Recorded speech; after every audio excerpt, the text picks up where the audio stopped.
போட்டோகிராஃபில மொத்தமே 3 ஐட்டம் தான் முக்கியம். இந்த 3மே அட்ஜஸ்ட் பண்ண உங்க கேமராலே பட்டன் இருக்கும். Don't worry. First ISO. நீங்க இருக்க ரூம் கொஞ்சம் இருட்டா இருந்தா இந்த ISO-வை ஏத்தி விட்டீங்கன்னா உங்க போட்டோ நல்லா பிரைட்டா வரும். ஆனா இதுல ஒரு பிரச்சனை இருக்கு. ISO-வை ஏத்துனா போட்டோ புள்ளி புள்ளியா தெரியும். அதனால உங்க ரூம்ல இருக்கிற லைட் ஆன் பண்ணிட்டு ISO-வை முடிஞ்ச வரைக்கும் கம்மியாவே வச்சுக்கங்க.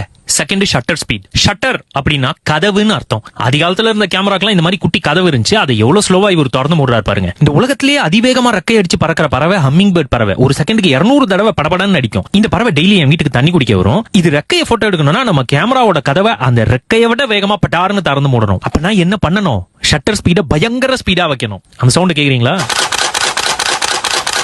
மூணாவது அபர்ச்சர். லியோ இல்லாட்டி எலிசா, இவங்க 2 பேர்ல ஒருத்தங்கள தான் உங்களால இப்ப பார்க்க முடியுது. அப்படி 2 பேரையும் ஒரே நேரத்துல பார்க்கணும்னா உங்களோட f-stop நம்பரை இன்க்ரீஸ் பண்ணணும். அபர்ச்சர்ன்றது அகலமான பட்டை மாதிரி. அந்த பட்டையை இன்னும் அகலமாக்குனீங்கன்னா லியோ அண்ட் எலிசா 2 பேரையும் அந்த பட்டைக்குள்ள அடக்க முடியும்.